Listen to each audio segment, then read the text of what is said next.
Bueno, comenzamos. Me parece que no tenemos audio, pero bueno, se pondrán subtítulos.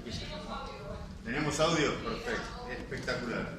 Bueno, entonces vamos a empezar con la segunda parte del sistema nervioso autónomo, que es la parte de lo que sería el simpático, ¿no? Cuyo neurotransmisor, como se acuerdan, ¿cuál era? La noradrenalina, sí, está bien, y adrenalina, pero ¿esos son los únicos neurotransmisores simpáticos? Había otro antes, que era la parte ganglionar, que era la acetilcolina, el mismo que para el parasimpático. Esto a nivel de los efectores, que es donde más interesa. Bueno, esto simplemente para recordar que en el caso de los sistemas parasimpático y simpático, no siempre, pero muchas veces, inervan doblemente un órgano. A veces uno inerva un tipo de músculo, por ejemplo circular, otro músculo, digamos, radial, en un esfínter, por ejemplo, se complementan así.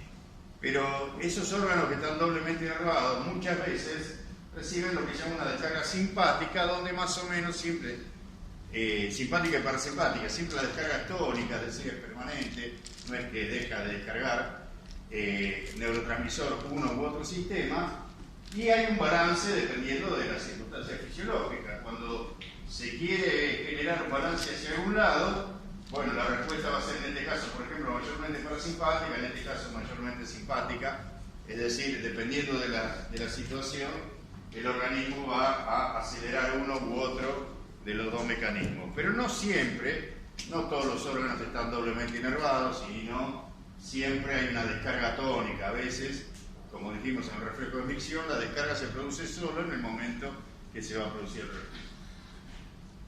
Y esto de nuevo lo mismo de antes. Ven que la acetilcolina en este punto preganglionar es común a los dos sistemas. Recién va a haber, digamos, una diferencia a nivel de los efectores, los órganos efectores, músculo liso, glándulas, etc. Y bueno, acá el receptor es colinérgico, la acetilcolina con receptor muscarínico. ¿Se acuerdan mayormente qué subtipo de muscarínico había a nivel de los efectores? M3, muy bien. ¿Y dónde había M2? En el corazón, nódulo, sí, auricular, bueno. Y acá el receptor es adrenérgico, que es la noradrenalina típicamente, y los receptores pueden ser tanto alfa y beta a nivel de los efectores, ¿no? Bueno, acá pueden ser que puede haber tanto receptores muscarínicos como nicotínicos. Esto simplemente para que vean que si esto es un músculo liso, ven que el axón de esta neurona tiene como unas varicosidades, y acá en estas varicosidades es donde se encuentran concentradas las vesículas con el neurotransmisor adrenérgico en este caso. Esto tiene ven que una sola neurona inerva muchísimas células de la fibra muscular con este sistema, ¿no? Bueno, vamos a examinar, como antes, habíamos examinado la biosíntesis del neurotransmisor colinérgico, ahora lo hacemos lo mismo para el neurotransmisor adrenérgico. La fuente, digamos, a partir de la cual se sintetizan las catecolaminas, es la tirosina, el aminoácido de tirosina, ¿no? A partir, estos pasos enzimáticos los van a tener que recordar, o pueden aparecer en alguna pregunta. A partir de la tirosina beta hidroxilasa, de la tirosina hidroxilasa, se forma L-hidroxifenilalanina, L-dopa, ¿sí? Esta L-dopa vía la L-aminoácido aromático de carboxilasa forma dopamina. La dopamina entra en la vesícula, ya puede entrar en la vesícula, y en la vesícula, dentro de la vesícula, existe la dopamina beta-hidroxilasa, que es la que va a transformar la dopamina en noradrenalina.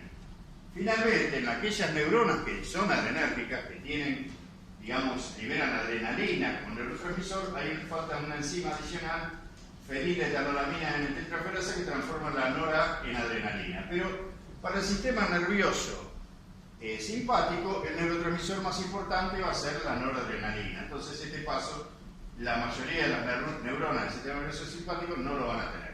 Se va a almacenar noradrenalina.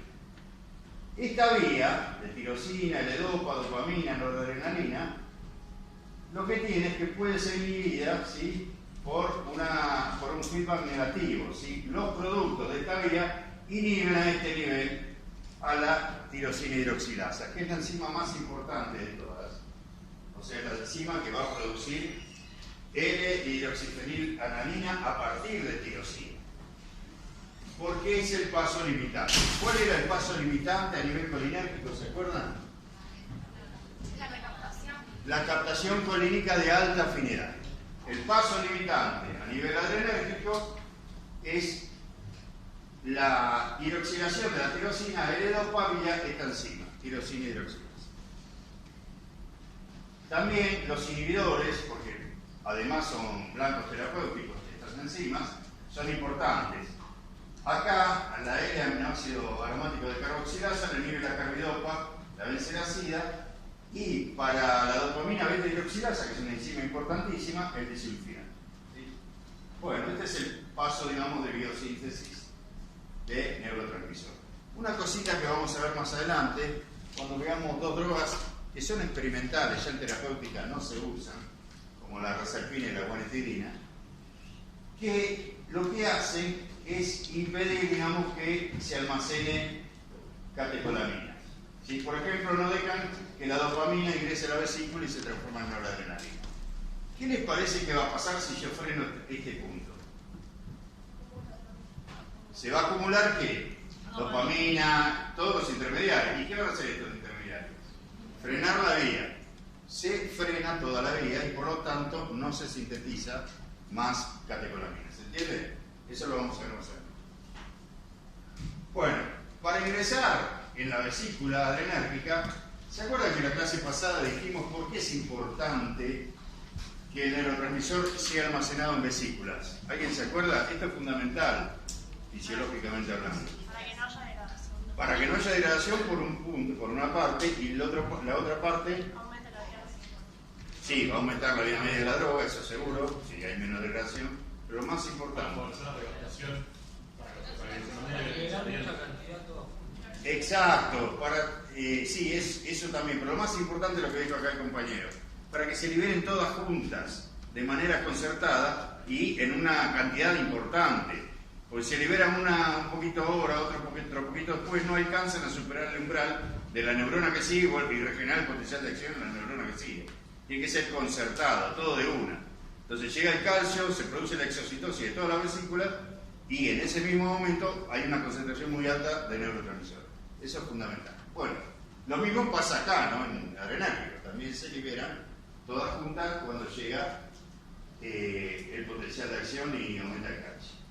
Bueno, acá fíjense que hay un transporte contragradiente, porque la idea es que esto esté saturado, lleno de moléculas de neurotransmisor, de catecolaminas. ¿Y cómo es esta bomba? Digamos, es activa, fíjense que tiene que degradar un ATP para que se produzca esto.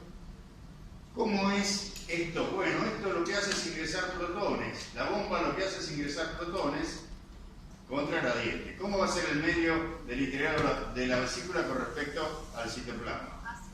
Más ácido, porque tiene más protones. Estos protones, cuando vuelven, generan un potencial químico que es aprovechado para, en una manera de contratransporte, entrar cualquiera de estas catecolaminas. Esta bomba no es selectiva, pueden ingresar no solo la dopamina, la noradrenalina, la tiramina, anfetaminas, efedrina, guanetidina y bueno, y otros, digamos. Todo lo que sea, digamos, de naturaleza de catecolamina puede ingresar a esa vesícula. ¿Se entiende cómo funciona? Se libera el protón, vuelve a salir y contragradiente entra uno de estas catecolaminas. Bueno,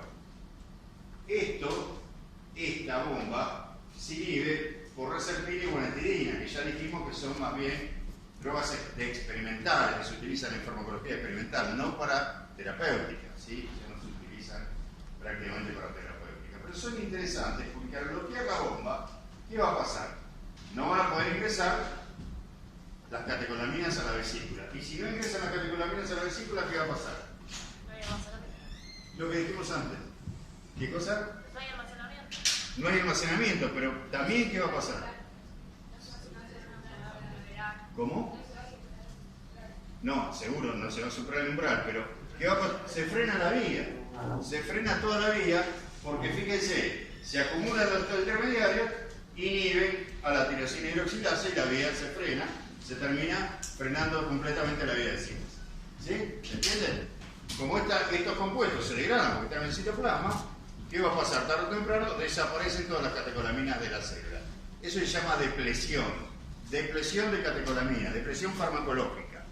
Y la herramienta que se utiliza en farmacología experimental para deplesionar a la neurona de noradrenalina es precisamente lo que dijimos antes, guanetidina, que es el inhibidor de esta bomba. ¿Sí? ¿Está bien? Bueno, esto es otro. En la guía van a ver que, o en cualquier libro, yo digo la guía porque antes teníamos como referencia, pero acuérdense que hoy en día la bibliografía es libre, lo pueden ver en cualquier libro. Van a ver que en realidad el neurotransmisor está dentro de la vesícula formando un complejo con ATP y algunas proteínas, ya no tiramos granina, no importa eso, lo vamos a pasar de alto, el que quiere lo puede leer directamente de la punta o del libro. Lo importante es el mecanismo por el cual funcionamos.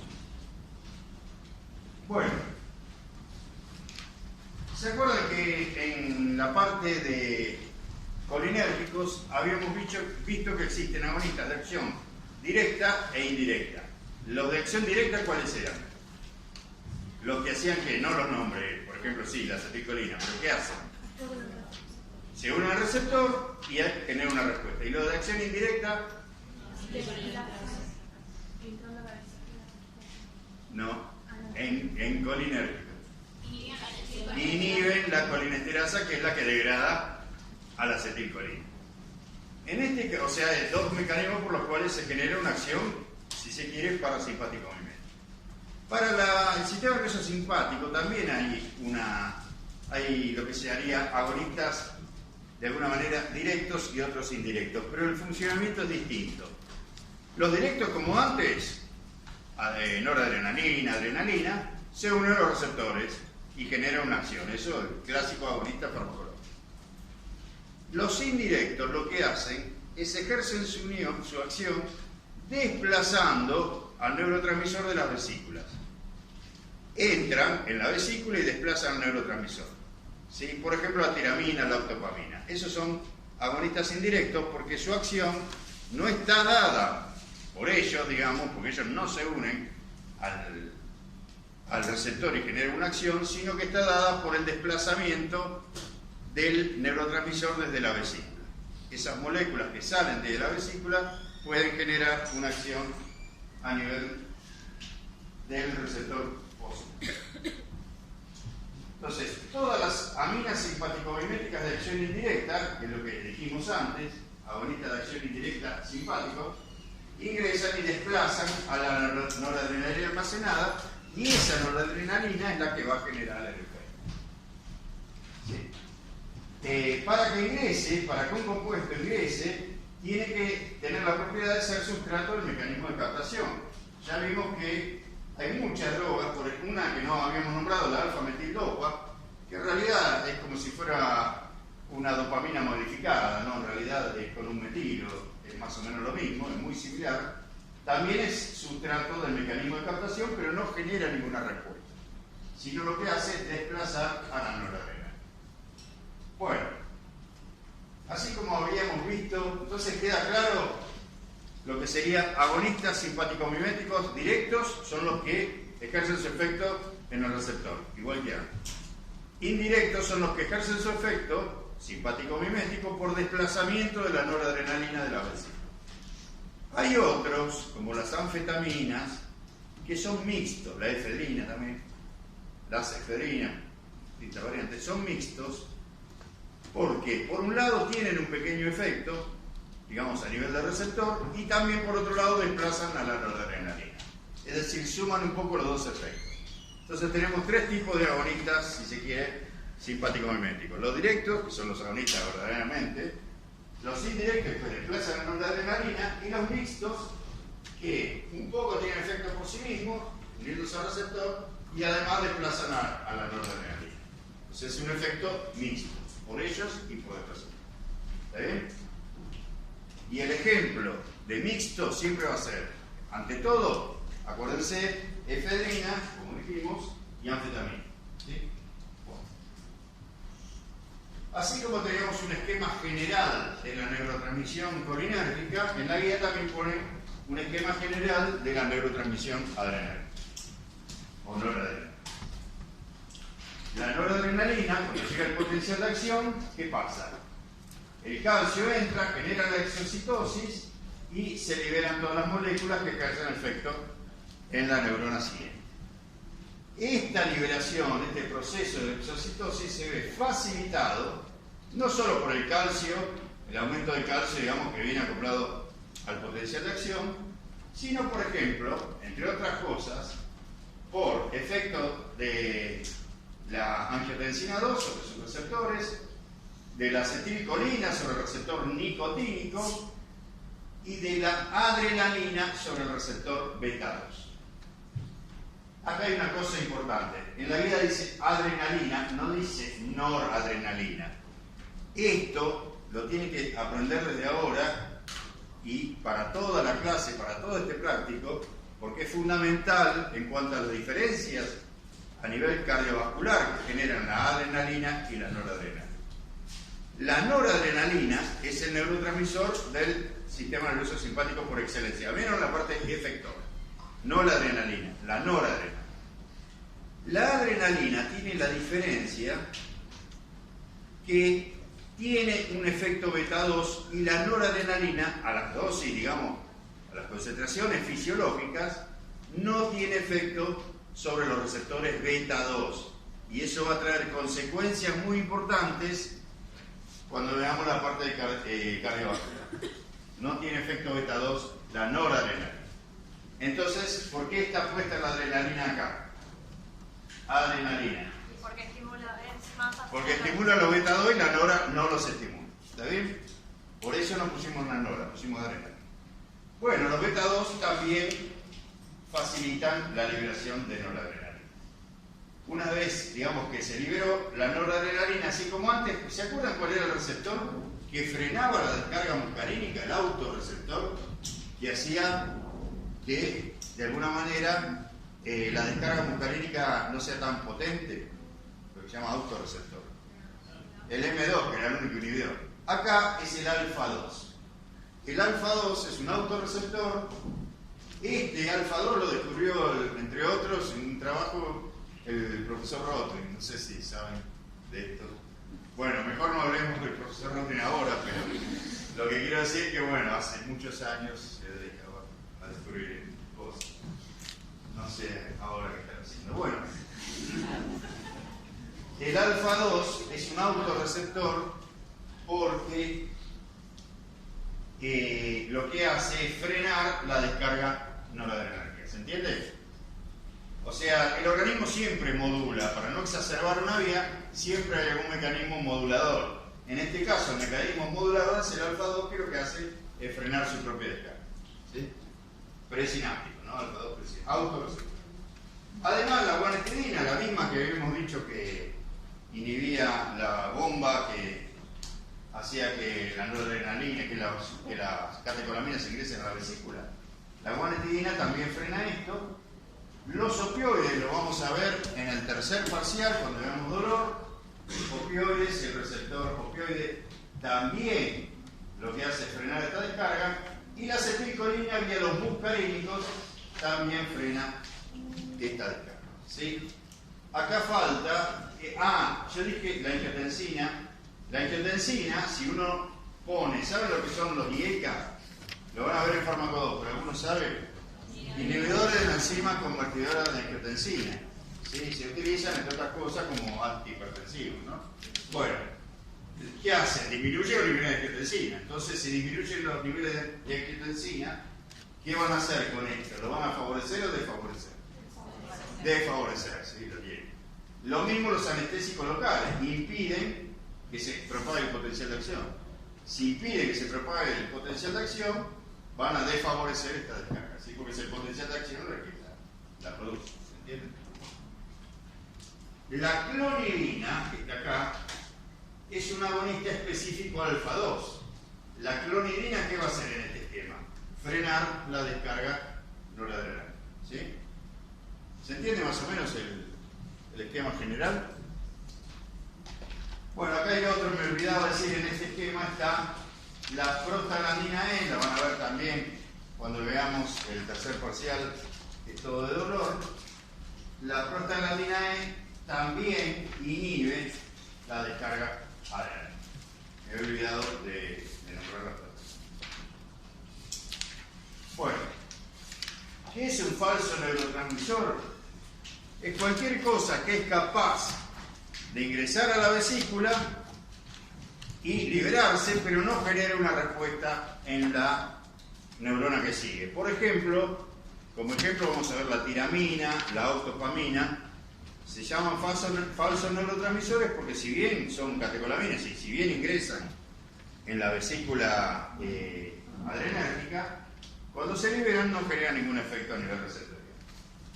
Bueno, el caso de la tiramina es un caso que le vamos a dar un poquito de importancia porque la tiramina es una catecolamina porque está presente en la dieta, especialmente en por ejemplo, bebidas fermentadas, quesos fermentados, como queso Roquefort, hay un alto contenido de tiramina. Ingresa al organismo por la dieta y en concentraciones altas, ¿qué va a pasar? Ingresa a la neurona. Una vez que ingresa a la neurona, esa tiramina va a ser destruida, va a ser metabolizada por la monoaminoxidasa. La monoaminoxidasa es la enzima que está mitocondrial que degrada todas las catecolaminas, no solamente la tiramina, también degrada, también metaboliza, degradar es una palabra inexacta, metabolizar es mejor, también metaboliza, por ejemplo, a la noradrenalina, a la dopamina, a la dopa, todas las catecolaminas son metabolizadas por las monoaminoxidasas, en realidad es un complejo y está a nivel mitocondrial. La tiramina, como es una catecolamina, también va a ser degradada. Eso normalmente es lo que ocurre si yo como o tomo una bebida fermentada, como un queso Roquefort, no importa, porque toda la tiramina que ingrese en la neurona va a ser metabolizada rápidamente por las monoaminoxidasas y no me va a generar ningún problema.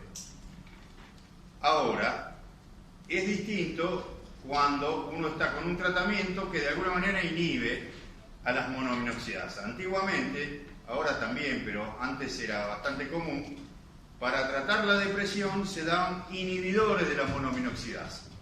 Si una persona estaba en un tratamiento con inhibidores de la monoaminoxidasa y comía grandes cantidades de tiramina, no la iba a poder metabolizar y ahí se producían ciertos efectos que ahora vamos a ver. ¿Se entiende? Pero normalmente todo lo que el exceso de catecolamina que ingrese por la dieta de tiramina va a ser metabolizado por la monoaminoxidasa. Vamos a hablar un poquito de esto, vamos a volver cuando veamos metabolismo de las catecolaminas. Primero queremos decir una cosa, ¿se acuerdan en la neurotransmisión colinérgica? Había un inicio, una descarga del neurotransmisor, un efecto cuando la acetilcolina se unía a los receptores y una terminación del efecto. Siempre tiene que haber una terminación del efecto. ¿Y cómo era la terminación del efecto colinérgica? ¿Cómo? Vía acetilcolinesterasa que estaba ahí en la brecha sináptica, se degradaba la acetilcolina a acetilcoenzima y colina. Eso estábamos todos de acuerdo, ¿no? Acá la terminación es por la recaptación.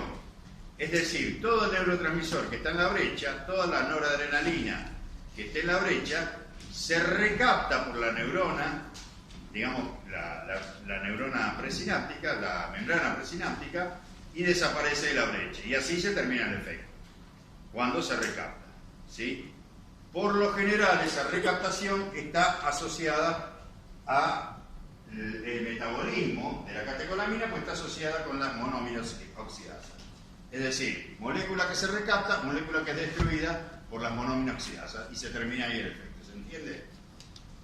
Bueno, este recaptador, hay dos sistemas, uno de baja y uno de alta afinidad. En las neuronas, especialmente en la brecha sináptica, en la parte, digamos, presináptica, está presente un recaptador que el mecanismo también es activo, obviamente, es una bomba de sodio de potasio, lo que hace contrarradiante recapta la noradrenalina hacia el interior de la neurona.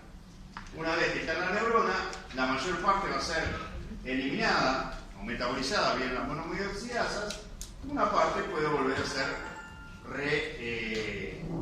reingresada a las vesículas y de nuevo seguir el proceso.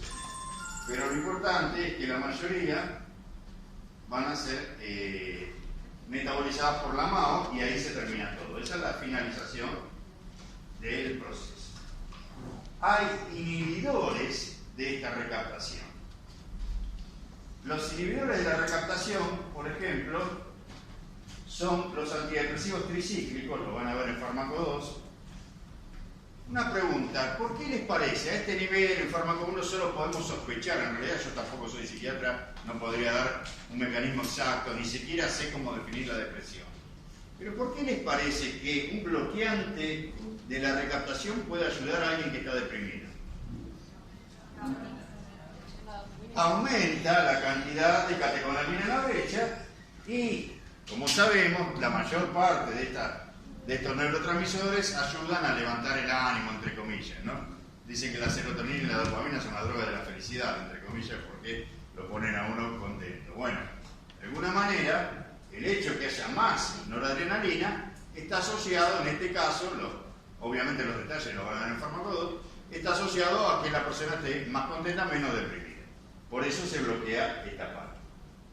Algunas fenotiacinas, que si bien no son antidepresivos, pero propiamente dicho, son también drogas psiquiátricas, también bloquean este nivel. Y acá aparece una droga que se utiliza como anestésico local, más que nada dice cocaína. ¿Qué les parece que hace la cocaína?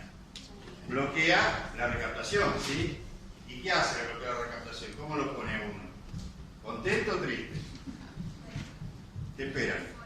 Eufórico, contento. Si está deprimido, bueno, no voy a recomendar que tomen esto por la depresión, pero se entiende, digamos, porque genera un efecto, digamos, por lo menos contrario a lo que sería una depresión, ¿sí? No quiero decir que la persona se va pum para arriba, porque suena muy vulgar, pero genera un efecto euforizante de alguna manera, ¿se entiende? Por eso, bueno, viene también la parte de la dependencia. Bueno, entonces estos tres compuestos son importantes porque al bloquear la recaptación serían el análogo colinérgico, en este caso adrenérgico, son de lo que son, ¿se acuerdan? Los inhibidores de la acetilcolinesterasa, que en aquel caso impidían que se degrade la acetilcolina. En este caso, impiden que se recapte la noradrenalina, que es más o menos lo mismo, porque una vez que se recapta, la noradrenalina es metabolizada. ¿Se entiende? Bueno, este es el sistema de alta afinidad que está presente en la brecha sináptica.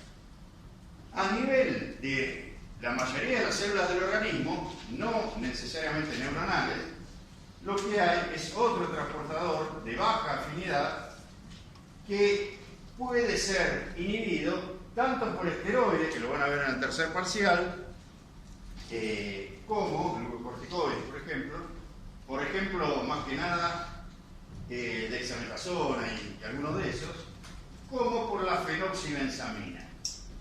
Esta es una droga con una palabra un poco larga, pero la van a tener que aprender porque después lo vamos a ver que es un bloqueante alfa muy importante. Principalmente es muy importante porque es uno de los pocos antagonistas no competitivos que hay. Lo que hace es pegarse al receptor y lo inutiliza. A nivel de receptores alfa. A este nivel lo que hace es inhibir la recaptación, permitiendo que haya más catecolamina que no ingrese a la célula, en lo que sería el exterior de la célula. A nivel, así como a nivel a este nivel neuronal, el transportador estaba acoplado a las monoaminoxidasas que metabolizaban la catecolamina. Acá el transportador está acoplado a otra enzima, no a las monoaminoxidasas, a otra enzima que está en el citoplasma, no a nivel de la mitocondria, que son las catecol o metiltransferasas. Las catecol o metiltransferasas, que pueden ser inhibidas por compuestos como pirogaloles, tacapones, tercapones, lo que hacen es frenar el proceso de metabolismo, o sea, Al inhibir esto se frena el metabolismo de la noradrenalina hacia el vainilín mandélico, que es uno de los productos principales. ¿Sí? Los pasos de metabolismo de las catecolaminas están en la guía, acá no les vamos a dar mucha importancia, pero acuérdense, por ejemplo, que de la noradrenalina lo que se obtiene es ácido vainilín mandélico y que también hay otros compuestos en el medio, ¿sí? Como el dopé, dihidroxifenilglicol, bueno, no importa. Son cosas que por ahí ustedes les indicaron una leída, se lo hacen en un cuadrito para tenerlo por si llega a haber alguna pregunta. Esto no es fundamental, pero alguna preguntita por ahí aparece. Acá, por ejemplo, los que tienen la guía, en este cuadro están todos los intermediarios como productos de metabolismo, tanto de la noradrenalina como de la dopamina. Donde MAO son las monoaminoxidasas y con las catecol o metiltransferasas dijimos que unas están presentes a nivel neuronal principalmente y otras solo a nivel extraneuronal. Esto lo pueden hacer en un cuadrito, no es algo muy importante, pero alguna preguntita por ahí le pueden. Lo mismo, acuérdense de repasar los pasos enzimáticos de biosíntesis. Son 3 enzimas nada más, ¿sí? ¿Se acuerdan cuáles eran? La primera, la segunda y la tercera. Tirosina hidroxilasa, L-aminoácido aromático de carboxilasa y dopamina beta hidroxilasa. Esas 3, fíjense con el inhibidor, algún cofactor, bueno, entonces terminamos con el tema de la biosíntesis y el metabolismo de las catecolaminas y vamos a hablar un poquito de los receptores. Acuérdense que había 2 tipos de receptores. Al principio simplemente se los llamaba de acuerdo a los efectos que hacían. De nuevo, la noradrenalina como la acetilcolina tenían efectos medio distintos. A unos se les llamaban alfa y a otros se les llamaban beta. Ahora vamos a ver con lo que sabemos hoy en día a qué se debe cada efecto.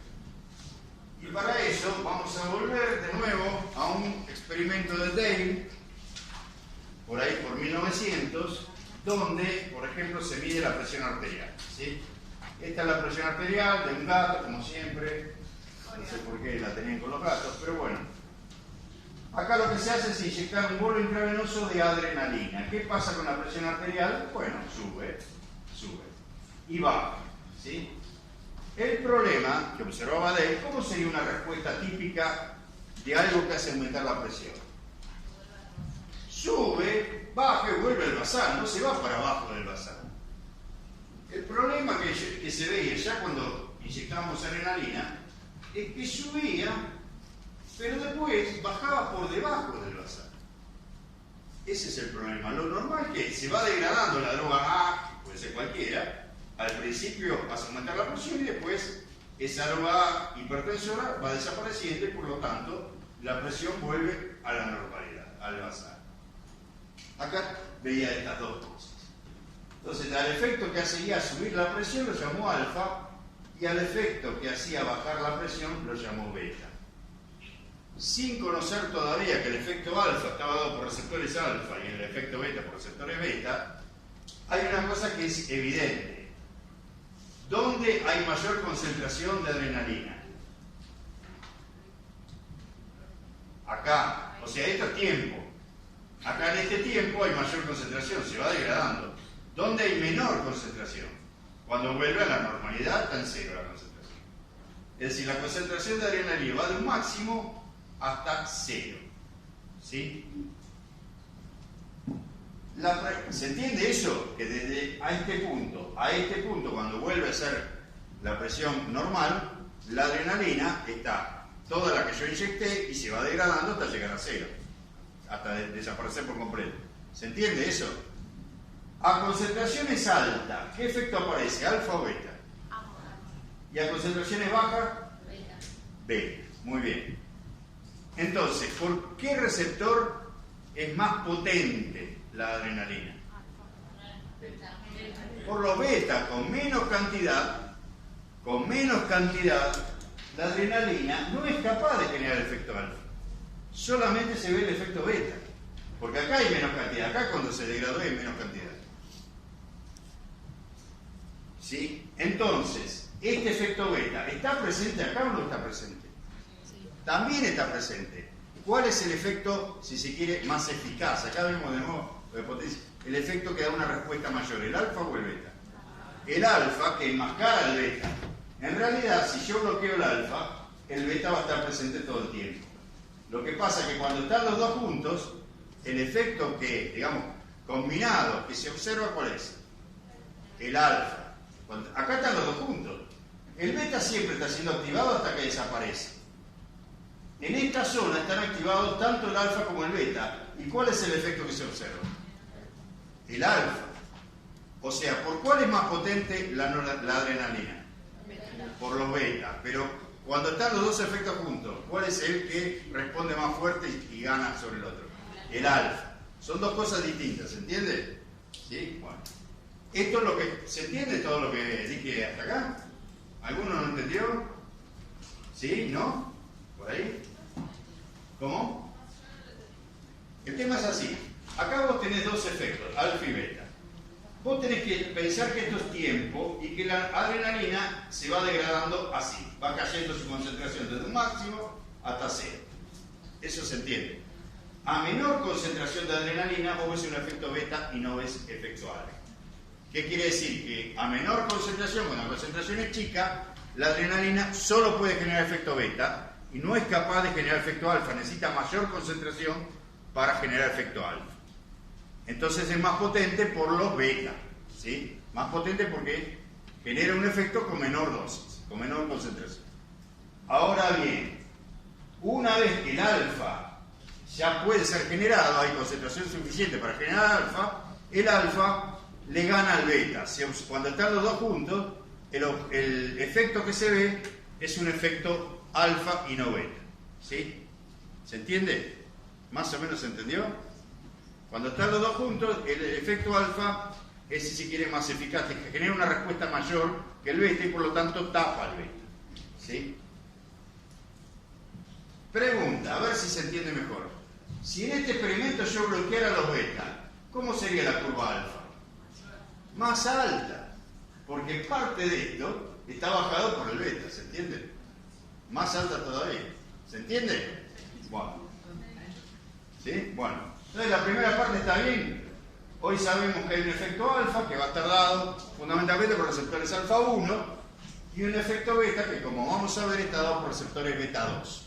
Alfa 1 y beta 2, acuérdense. Bueno. Y se vuelve acá a la normalidad de la presión.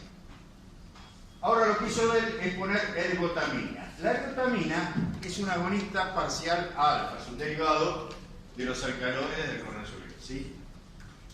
Si es un agonista parcial alfa, ¿qué va a hacer? ¿Se acuerdan de farmacodinámica? Acá volvemos a farmacodinámica. ¿Qué hacen los agonistas parciales? Generan una pequeña respuesta, pero en presencia de un agonista total, ¿qué hacen? Se comportan como antagonistas, ¿sí? La ergotamina genera una pequeña respuesta alfa porque es un agonista parcial alfa. ¿La ven acá? Pero una pequeñita, no la que genera la adrenalina, ¿ven? Una respuesta pequeñita. Cuando le pongo adrenalina, ¿qué va a hacer la ergotamina? ¿Cómo se va a comportar? Como antagonista, ¿sí? Va a bloquear la adrenalina.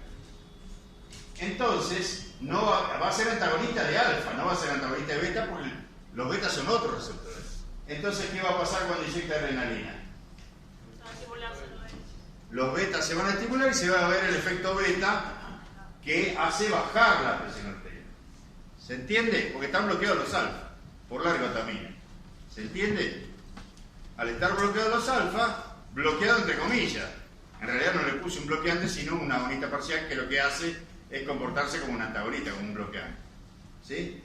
Bueno, acá en vez de ergotamina podría haber puesto fentolamina, por ejemplo, por hacer, que es un antagonista, un bloqueante. No se vería este aumento y se vería el efecto beta. Y porque están bloqueados los alfa, observo solo beta. Y de nuevo, acá faltaría un experimento que no lo hizo Dave, pero ¿qué pasa si bloqueo los beta? Los puedo bloquear con algo que se llama propranolol. ¿Qué va a pasar acá? ¿Se va a ver efecto alfa? Sí, mayor. mayor. Y este cachito no se va a ver. Va a volver a la normalidad acá. En este punto vuelve. ¿Sí? ¿Se entiende? Bueno. Entonces vemos que hoy en día sabemos que el efecto alfa está dado por receptores alfa 1 y el efecto beta cardiovascular por receptores beta 2. Entonces, los beta 2, ¿cómo van a ser? ¿Vasoconstrictores o vasodilatadores? Si disminuyen la presión arterial. Dilatadores. ¿Y los alfa 1 qué van a hacer? Vasoconstricción, por lo tanto, van a aumentar la resistencia periférica y van a aumentar la presión arterial. ¿Se entiende? Bueno, esta clasificación, hoy en día hay alfa 1D, alfa 1B, hay muchos tipos. Nosotros vamos a centrarnos en dos tipos de receptores y le vamos a nombrar un beta 3 también, que antes mucho no lo utilizamos. Pero para los alfa vamos a ver el alfa 1, que es vía GQ, y el alfa 2, que es vía GI. Una cosita, ¿se acuerdan que en neurotransmisión colinérgica estaban los nicotínicos y los muscarínicos? Y habíamos dicho que los nicotínicos eran asociados a canal iónico, lo que se llama ionotrópico. Acá no hay receptores ionotrópicos, son todos metaotrópicos acoplados a proteína G. Entonces, el alfa 1 es un receptor acoplado a GQ. ¿Se acuerdan que, bueno, IP3, diacilglicerol, aumenta el calcio? ¿Sí? Bueno, es un receptor, si se quiere, estimulador, digamos, porque al aumentar el calcio permite que, entre otras cosas, el músculo liso se contraiga. ¿Sí? Típicamente contrae el músculo liso, por eso vasoconstrictor, ¿no? Bueno. El agonista, que se tiene que acordar, que es la fenilefrina, selectivo quiere decir que actúa principalmente sobre los alfa 1 y no sobre los alfa 2. A bajas concentraciones, lógicamente. Fenilefrina y el antagonista prazosina. Se tienen que acordar de esos dos compuestos. El alfa 2, el agonista selectivo es la clonidina y el antagonista selectivo la yoimpina. Esos dos también se los tienen que acordar.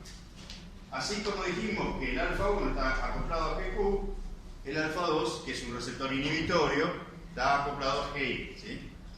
Y en definitiva, cierra canal del calcio y aumenta la conductividad al potasio. Bueno,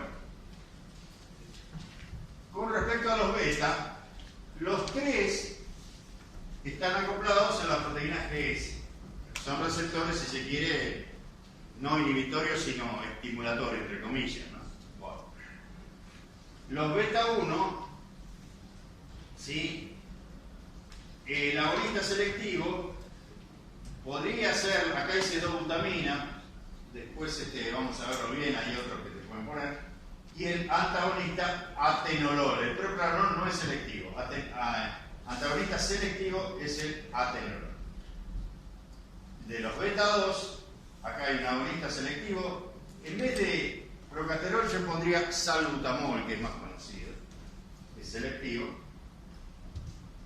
Y de los beta, bueno, los beta 1 son los receptores que vamos a encontrar más que nada asociados al aumento de todas las propiedades cardíacas del miocardio, ¿sí? Todas las propiedades cardíacas y lo que llaman la presión arterial sistólica, de algún modo está relacionado con el estímulo beta 1, ¿sí? Son muy importantes por eso en cardiología. Los beta 2 dijimos que a nivel de los vasos, ¿qué hacen? Vasodilatan, disminuyen la resistencia periférica, porque a nivel de músculo los beta 2 lo que hacen es relajación, ¿sí?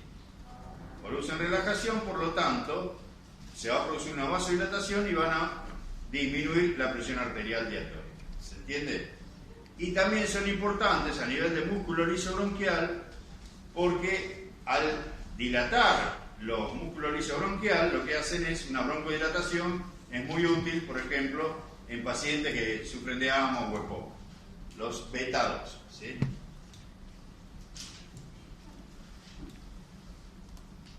Y los beta 3, más que nada, están relacionados con la lipólisis, más que nada en el tejido, digamos, adiposo, más que nada con el metabolismo de los lípidos y no con cardiología.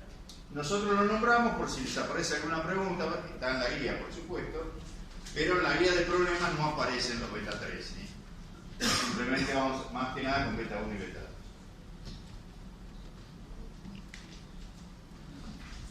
Y esto es lo que le habíamos dicho antes de los tipos de agonistas adrenérgicos. De acción directa tenemos noradrenalina, adrenalina, que es una catecolamina pero de síntesis, se llama isoproterenol. Este solo es agonista beta, tanto beta 1 como beta 2, no alfa. El isoproterenol. ¿La noradrenalina es agonista alfa y beta? Pregunta. ¿Sí? ¿De todos los alfa y todos los beta? Alfa 1, alfa 2 y beta 1. No beta 2. Ojo con eso. Noradrenalina no es beta 2. ¿Y la adrenalina? Sí. Todos los alfa y todos los beta. ¿Sí? Bueno. De acción indirecta la tiramina y la octopamina porque de alguna manera desplazan a estos neurotransmisores de la vesícula y generan un efecto indirecto por desplazamiento del neurotransmisor. Y de acción mixta, la anfetamina y la efedrina, porque tienen un efecto a nivel receptorial muy pequeño y además desplazan al neurotransmisor que es el que hace el mayor efecto. ¿Se entiende? Bueno. Una cosa que pregunta en la guía es el caso del síndrome del queso. Ahora con lo que sabemos, vamos a tener más herramientas para poder interpretarlo. Normalmente habíamos dicho que estamos en la dieta, ¿no? Dentro de la dieta hay catecolaminas, típicamente la tiramina, que está presente en altas concentraciones en quesos y bebidas fermentadas, ¿sí?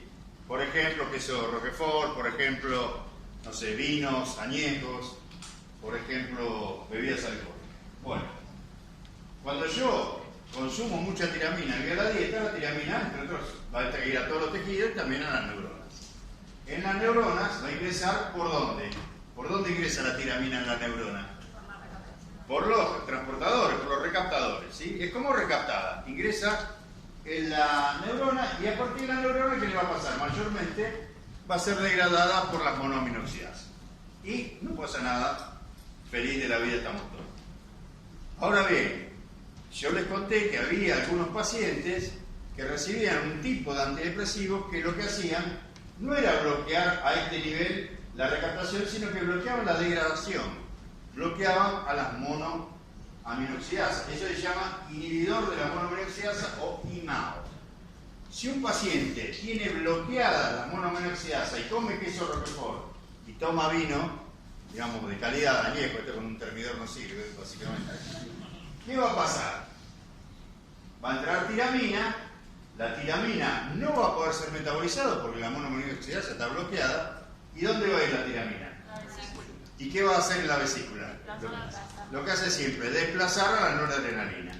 Y la noradrenalina desplazada podría generar picos hipertensivos que en algún caso, en algunos pacientes, llegaron a la muerte. ¿Sí? Si ese paciente ya tenía hipertensión, el hecho de liberar noradrenalina en grandes cantidades le puede provocar temporariamente, pero bueno, es lo que importa, un pico, ¿sí? Que después baja, lógicamente, si el paciente no se terminó muriendo antes. ¿Se entiende? Bueno, entonces, eso es lo que se llamaba el síndrome del queso. Por eso, estas drogas inhibidores de la monoaminoxidasa tendieron a desaparecer. Hoy se usan otro tipo de antidepresivos, solo en algunos casos, y muy específica para algún tipo de monoaminoxidasa, es que se siguen usando. Esto lo van a ver en fármaco 2. Lo que quiero que entiendan en fármaco 1 es que este proceso se debe básicamente a la falta de degradación de la tiramina que viene con la dieta por la monoaminoxidasa. ¿Sí? Hay un problema que dice en la guía, que dice que una persona, un paciente, estaba muy deprimido. ¿Sí? Entonces empezó a hacer un tratamiento con inhibidores de la degradación, o sea, inhibidores de la monoaminoxidasa, IMAO, por un tiempo largo. Estaba la monoaminoxidasa totalmente inhibida. Un día va a una fiesta, como está mejor, ya se le pasó la depresión, y en la fiesta, bueno, hay, no sé, una picada con queso fermentado, toma mucho alcohol, ¿sí? ¿Qué le va a pasar a ese paciente? Ingresa tiramina y tiene bloqueada la monoaminoxidasa, le va a venir un pico hipertensivo. ¿Se entiende? Ese es el ítem A. El ítem B es lo mismo, pero dice que el paciente fue a una fiesta donde le ofrecieron cocaína antes de comer, ¿sí? Bueno, esto podría ser terrible porque la cocaína, al bloquear esto, tiene más aumentado todavía las catecolaminas. Pero en este caso, la cocaína, en función de la tiramina, ¿es perjudicial o beneficiosa? ¿Por qué es perjudicial?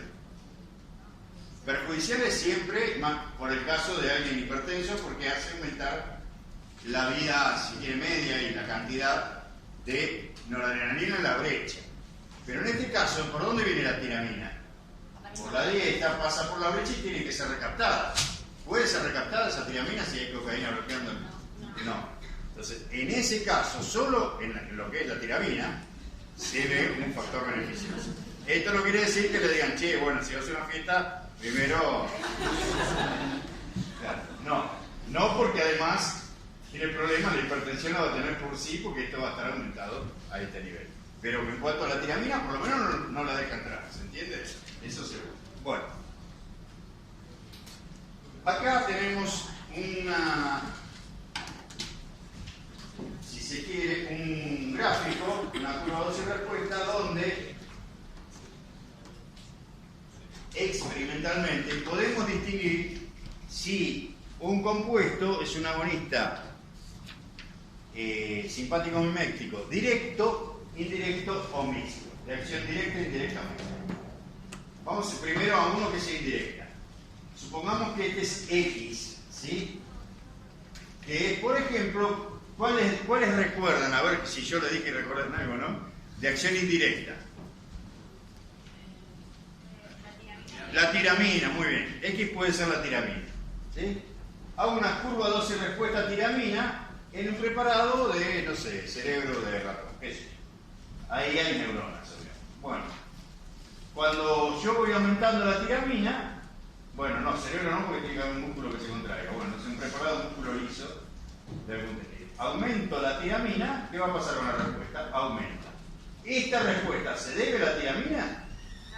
¿Se debe a quién? A la noradrenalina, que es desplazada por la tiramina. ¿Se entiende ahí, no? Supongamos ahora, sí. Gracias. Supongamos ahora que yo traté, antes de hacer el experimento, por mucho tiempo ese tejido con reserpina. ¿Se acuerdan qué era la reserpina? Era lo que se llama un deplesionante. Sacaba del tejido todo lo que sea catecolamina. ¿Sí? Lo vaciaba por bloquear el transportador a la vesícula, ¿sí? Al bloquear eso, después de un tiempo, se limpia toda la neurona de catecolaminas. Y hago esto mismo, ¿qué va a pasar? No va a haber respuesta. No va a haber respuesta porque no hay, o sea, desplaza, pero no hay nada que desplazar porque no hay catecolaminas dentro del tejido. ¿Se entiende? Eso cuando es de acción indirecta.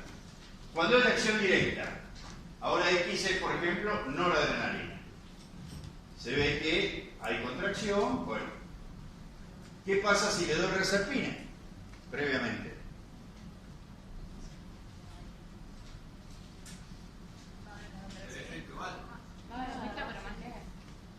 Va a haber la misma respuesta. ¿Por qué esta respuesta no está dada por la noradrenalina que está dentro de la vesícula?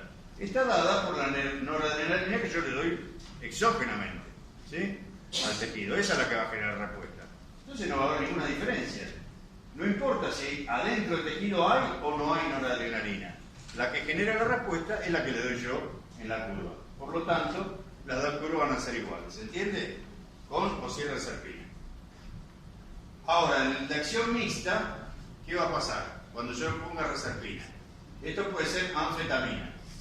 Parte de esta respuesta se debe a la anfetamina y parte a la noradrenalina desplazada por la anfetamina. Cuando yo ponga reserpina, ¿qué va a pasar? ¿Dónde se ve la curva? ¿Así? O, si no, ¿cómo? ¿Hacia la izquierda, hacia la derecha, hacia arriba, hacia abajo?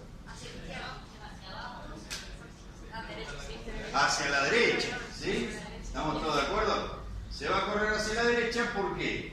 Porque voy a necesitar más cantidad de esto, de anfetamina, para llegar al mismo efecto. Antes, el efecto estaba dado por las dos, por la anfetamina y por la noradesplazada. Ahora no hay noradrenalina desplazada. Todo el efecto va a estar dado por la anfetamina y por lo tanto va a requerir más anfetamina para poder llegar al efecto. ¿Se entiende? Esos son los tres casos posibles. Bueno, esto de todo acá en la guía tienen los distintos efectos, tanto de activar, digamos, los receptores alfa como los beta. Acuérdense, como norma general, que todo lo que tenga músculo liso, sí. Si los receptores alfa y los beta actúan a través de PQ, ¿por qué tienen efectos contrarios? No, el alfa 1 es PQ o GI. El alfa 1 es PQ, el alfa 2 es GI. Pero alfa 1 y beta 1, por ejemplo, los dos son PQ. No, ese es los betas son toques. No es exactamente el mismo que A eso se debe la diferencia. Sí, son distintas. Bueno, entonces, a nivel de todo lo que tenga músculo liso, por lo general es no siempre, porque eso te contesta un poco tu pregunta. No necesariamente siempre se comportan así, pero por lo general los alfa 1 van a contraer al músculo liso y los beta 2 los van a relajar. Por lo tanto, uno espera que los alfa 1 como sea en músculo liso bronquial, por ejemplo. Sin embargo, hay poco alfa 1 ahí, pero bueno, los pocos que hay van a contraer. Los beta 2, ¿qué van a hacer? Relajar. A nivel de los vasos, ¿qué va a hacer el alfa 1? Vasoconstricción, aumento de la presión. Y los beta 2 van a hacer vasorelajación y disminución de la presión.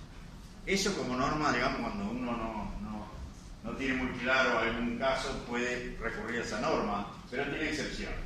Y acá tiene más o menos, en general, todo lo que se espera que hagan los alfa y los beta. Acuérdense que a nivel cardiovascular los beta 1 son los que aumentan todas las propiedades cardíacas y los beta 2 son los que se utilizan como relajantes a nivel bronquial.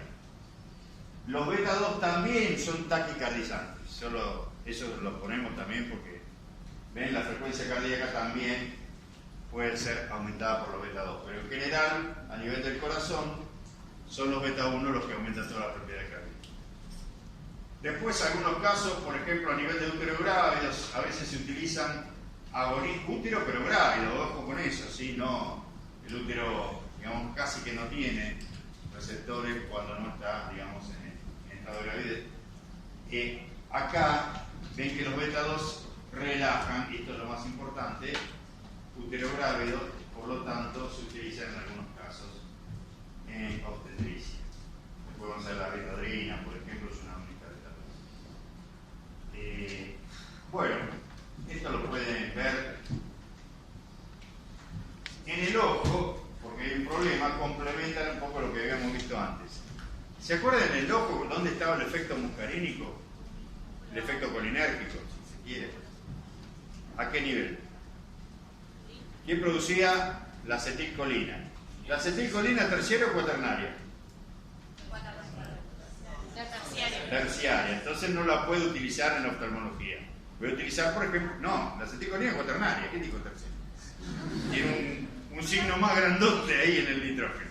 Perdón, yo no escuché bien.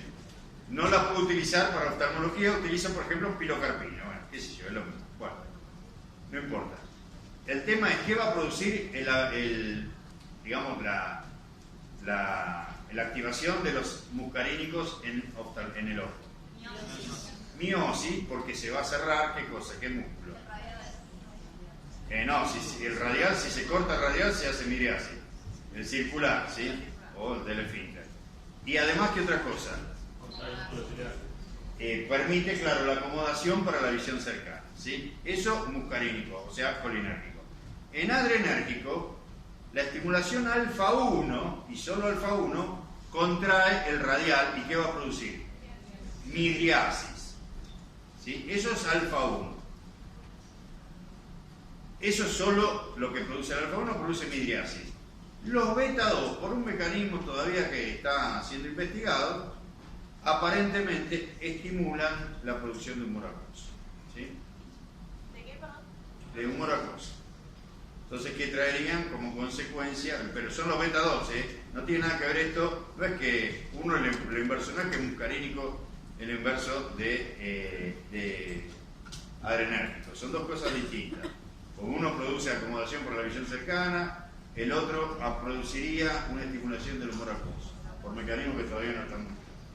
¿Sí? Y si ya les digo, si los beta-2 producen, ¿sí? Como dice acá, secreción del humor acuoso. Para glaucoma, porque habíamos visto el glaucoma, ¿se acuerdan del glaucoma de ángulo estrecho? Dijimos que se utilizaban colinérgicos porque al producir la miosis favorecían que ese ángulo se abriera, ¿sí? Una cuestión estructural. Hay algunos que tienen obstrucciones en ese canal por donde drena el humor acuoso. Ahí, por más que agrande el sitio de drenaje, no va a pasar nada. Eso es lo que se llama glaucoma, pero de ángulo abierto, no de ángulo estrecho. Bueno, en ese caso, ¿qué podría dar para favorecer, para tratar el glaucoma? Bloqueante, o sea, lo contrario. Un bloqueante beta-2 frenaría la producción de humor acuoso y favorecería la bajada de la presión intraocular. ¿Se entiende? Esto lo vamos a ver en detalle en un problema 4 de la guía, que les digo, cuando terminemos, ahora ya terminamos enseguida, hay muchas cosas que no di, pero que bueno, las vamos a ver en el práctico y si no, en el apunte o en cualquier libro lo pueden ver.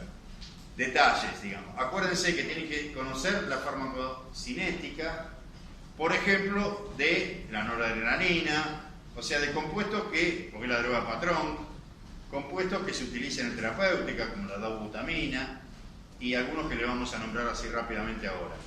Tienen que conocer alguna característica farmacocinética relevante, después se lo vamos a decir. ¿Sí? Eso yo no lo voy a dar acá porque lo podemos leer directamente. Este gráfico lo vamos a ver bien cuando terminemos, hagamos un intervalo de 15-20 minutos, nos juntamos todos acá, hacemos el problema 4 y recién después nos vamos cada uno a los grupos que tenemos. ¿Sí? ¿Está bien? Bueno. O sea que vuelven acá después del intervalo. Bueno, agonistas adrenérgicos directos, ¿no? En este caso. Noradrenalina, dijimos que ejerce efecto. ¿Qué receptores, sobre qué receptores actúa? Alfa 1, alfa 2 y beta 1, no beta 2, ¿sí? Bueno, aumenta la presión diastólica, alfa 1, alfa 2, aumenta la presión sistémica por los beta 1 y disminuye la frecuencia cardíaca por una cuestión de resistencia, de reflejo vagal. Esto lo vamos a ver mejor cuando veamos el problema 4. La adrenalina aumenta la presión sistólica por efecto beta 1, aumenta la frecuencia cardíaca beta 1 y también beta 2 y disminuye la presión diastólica por beta 2. Y el isoproterenol es un agonista que solo actúa a nivel beta 1 y beta 2, no alfa. Aumenta la frecuencia cardíaca, disminuye la presión diastólica y aumenta la presión sistólica vía beta 1. La diferencia del isoproterenol con estas dos, que son fisiológicas, este es de síntesis y tiene mayor biodisponibilidad y mayor vida media plasmática que la adrenalinera, noradrenalina, que tiene muy baja biodisponibilidad. ¿Se entiende? Bueno, ¿para qué se pueden usar? Fenilefrina, agonista alfa 1. ¿Qué hacen los alfa 1 en músculo liso? Contraen. O sea que se puede usar, ¿sí? ¿Para qué? Para hacer en oftalmología lo que se llama el fondo de ojos, o sea, abrir toda la pupila para poder explorar la retina, por ejemplo, ¿no? Eso se puede, la fenilefrina de hecho se usa. ¿Qué ventaja tiene usar la fenilefrina como contra la tropicamida, que es otro midriático pero bloqueante colinérgico? O sea, produce midriasis por bloqueo de los M3. ¿Qué ventaja tiene? La tropicamida, ¿qué produce además de eso? Exacto, o sea, ciclopegía que el tipo por un tiempo, no, tampoco es mucho, no puede enfocar. Acá esa desventaja no la tiene. ¿Sí? Bueno. Después, la clonidina. La clonidina, vasodilatación porque es alfa 2, ¿sí? Vasodilatación por una acción en el sistema nervioso central vía los alfa 2. Esto no tiene nada que ver con lo que estamos viendo de sistema nervioso simpático. Simplemente lo ponemos acá porque es una agonista alfa 2. Se utiliza para tratar la hipertensión arterial.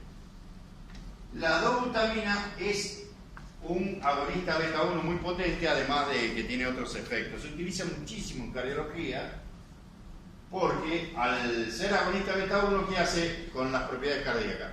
Las aumenta todas. Es, por ejemplo, ideal para tratar casos de shock.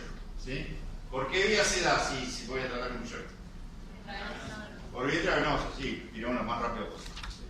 Bueno, el salbutamol y el salmeterol son agonistas beta 2 que lo que hacen es broncolilatación, se utiliza, por ejemplo, para EPOC o crisis asmática. ¿Sí? La fentolamina es un bloqueante alfa. Si es un bloqueante alfa, ¿qué va a hacer a nivel cardiovascular? A nivel vascular, ¿qué hacen los alfa 1? Los alfa 1 contraen. Si yo hago lo contrario, lo opuesto a eso, ¿qué es? Vasodilatar. Entonces se utiliza para tratar, por ejemplo, de hipertensión arterial. ¿Sí? Bueno, crisis hipertensiva, el famoso síndrome de queso que habíamos hablado cuando a alguien que estaba tratado con inhibidores de la MAO le dan tiramina en la dieta, se produce eso. El feocromocitoma, ¿alguien sabe qué era el feocromocitoma? ¿Cómo? A ver si... Más fuerte. De la médula adrenal. ¿Qué produce eso? De catecolamina. Entonces, ¿qué va a pasar? La catecolamina, ¿qué van a hacer con la presión arterial? La van a aumentar, más que nada alfa 1, el fenómeno de Odell, acuérdense, cuando hay grandes concentraciones se ve solo alfa. Bueno, y entonces para tratar eso puedo utilizar fentolamina. Y acá dice disfunción eréctil. ¿Alguien me puede explicar por qué es útil? Porque vasodilata, exactamente, por lo mismo que estábamos diciendo. Sí. ¿Por qué se usa antagonistas alfa y no agonistas beta? Agonistas beta, suponete que fueran agonistas beta 2. Sí. ¿Qué harían? Ah, también, sí, tenés razón, no lo pensé. Es una cuestión, siempre que se utiliza algo para uso terapéutico, uno tiene que entender que no solo está la cuestión farmacocinética, sino la cuestión farmacodinámica, sino la farmacocinética.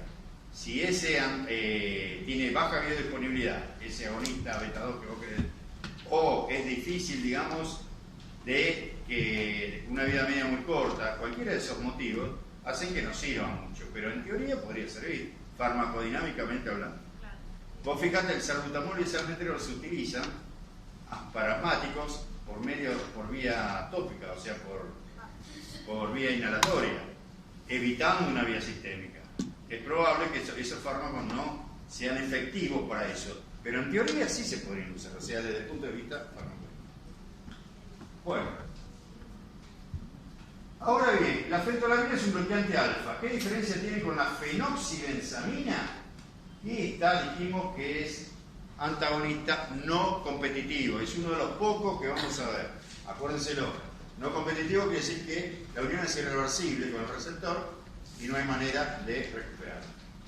La fentolamina tiene el mismo efecto que la fenoxibenzamina, son bloqueantes alfa. Producen vasodilatación y se puede usar para feocromocitoma. El prazosim es un, como dijimos, bloqueante, pero alfa 1 específico. También se utiliza para vasodilatación y también se utiliza como antihipertensivo. Y finalmente, bloqueantes alfa que en realidad son agonistas parciales alfa, alcaloides con el suelo del centeno, por ejemplo la ergotamina. Ahí yo no quiero hacer propaganda comercial de ningún tipo, pero no sé si conocen un fármaco cuyo nombre comercial es Migral. Se usa para, justamente como su nombre indica, más que nada para la migraña, dolores de cabeza muy fuertes, ¿sí? Cuando nada te saca el dolor de cabeza, tratá de probar con un Migral. El miral está un trato de ergotamina. La ergotamina es un alcaloide de centeno, de cornezuelo de centeno, y lo que hace es un agonista parcial alfa, ¿sí? Como agonista alfa, ¿qué va a hacer? Como agonista, aunque sea parcial, ¿qué va a hacer? ¿Qué efecto va a tener a nivel de las venas, por ejemplo? Vasoconstricción, un poquito. Y esa vasoconstricción, ese poquito de vasoconstricción, no muy grande, no es que le estoy dando un agonista potente, lo que hace es, bueno, aparentemente, esto por ahí los ayudantes lo pueden explicar mejor, uno tiene la migraña por un aumento de la presión intracraniana que se debe a la vasodilatación. Cuando uno hace, digamos, lo contrae un poquito los vasos, se va esa migraña, ese dolor tan molesto. Algo de eso es, después allá, los doctores nos pueden depurar mejor. Bueno, algo así, ¿no? Gracias, doctor. Bueno, entonces, en este caso, los alcaloides de cornezuelo de centeno no se utilizan como antagonistas, sino como agonistas parciales, que es lo que son. Más bien bueno, la fentolamina, además del efecto bloqueante alfa, tiene estos efectos y es un potente taquicardizante. O sea, les cuento, la mayoría de los fármacos, que son drogas químicas, esto para que tengan una idea, hay muy pocos que son muy específicos por un receptor específico, valga la redundancia. La mayoría, inclusive a dosis terapéuticas, se une a varias cosas. Por ejemplo, en el caso de la fentolamina, además de ser bloqueante alfa, que es lo que nosotros vemos, de alguna manera tiene efectos que no son propios necesariamente del bloqueo alfa, sino que debido a la unión en menor grado a otro tipo de receptor. ¿Qué sé yo? No sé, histamina que estoy inventando. ¿Sí? Eso pasa con la mayoría de las drogas. Las drogas son sucias, entre comillas, en que no se unen a un solo tipo de receptor. Esto pasa mucho en neurotransmisión, sino que tienen una mayor afinidad por uno, pero también se pueden unir a otros. ¿Sí? No hay drogas, digamos, que se unen exclusivamente a altas concentraciones a un único receptor. Entonces, los efectos que uno ve pueden ser efectos debidos a, en este caso, bloqueo alfa, o efectos que se deben a que a esa dosis también se unen o bloquean otros receptores. ¿Se entiende? Bueno, en el caso de la fentolamina se tiene que acordar que es potente taquicardizante. Después lo vamos a ver, además de bloqueante alfa, lo vamos a ver en un problema. Esto que yo puse acá es una vejiga, pero es una vejiga de un varón porque tiene esta cosa amarillita, se llama próstata, y lo que me trae problemas a mí. Esto por suerte las chicas no lo tienen, es una ventaja. El tema es que cuando uno llega a una determinada edad, como la mía, la próstata tiende a aumentar, en una hiperplasia, ¿no? Aumentar en su tamaño, hace presión, ¿ves? Acá sobre la uretra, y lo que hace es que genera que la luz se achique mucho. Esto trae problemas para la micción, porque la vejiga está permanentemente, no está vacía, permanentemente a medio llenar. Entonces, con que pequeñas cantidades, digamos, que aumente el volumen miccional, ya está, la vejiga está reventando y no tiene que ir cada 10 minutos al baño. Y cuando va al baño, lo que puede liberar es muy poquito. Entonces, sigue estando casi llena la vejiga. Ese problema que tengo yo, y tiene la mayor parte de los varones a una determinada edad, se llama hiperplasia prostática benigna. ¿Sí? ¿Qué es lo que voy a utilizar para tratar esto? Bueno, lo que yo tengo que tratar es favorecer que esto que está muy contraído, este tejido, tanto el prostático como inclusive a nivel del trígono está muy contraído, que de alguna manera se relajen para favorecer la micción. ¿Sí? Para eso voy a usar bloqueantes alfa-1 específicos. El que más se usa hoy en día es tamsulosina. Cuando digo específicos es porque son súper selectivos y se unen al alfa-1, digamos, de esta zona, al alfa-1, si se quiere, de la próstata y del trígono, que es un subreceptor distinto. Cada tejido tiene alguna variante. Por eso se llama súper selectivo.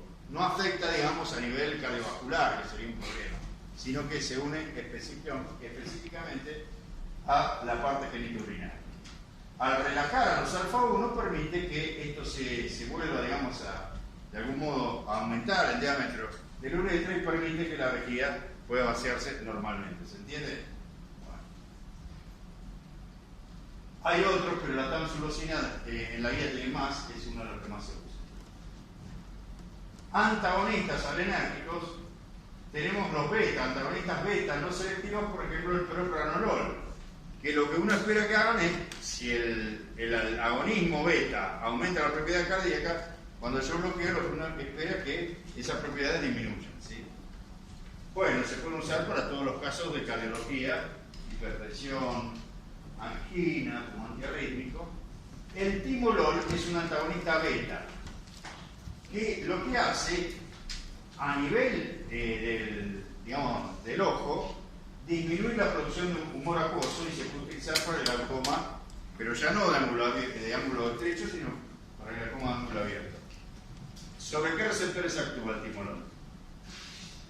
En el ojo, beta 2, no beta 1. Acuérdense que ese efecto es por bloqueo beta 2. ¿Sí? Bueno. Otros que se utilizan en cardiología son más que nada bloqueantes beta 1. La betalol y carvedilol además tienen efectos sobre los alfa, pero bueno, lo importante es que acá se utilizan más que nada como bloqueantes beta 1 para la hipertensión. El atenolol es un bloqueante beta 1 selectivo, también se utiliza en cardiología. Bueno, la idea es que esto es un pantallazo muy chico. Vamos a reforzar todo lo que dijimos en el práctico y vamos a hacer el problema 4, donde vamos a volver sobre todo esto para la parte cardiovascular. Así que ¿cuántos minutos le damos? 15, 20, 15 minutos y nos reunimos acá para hacer el problema.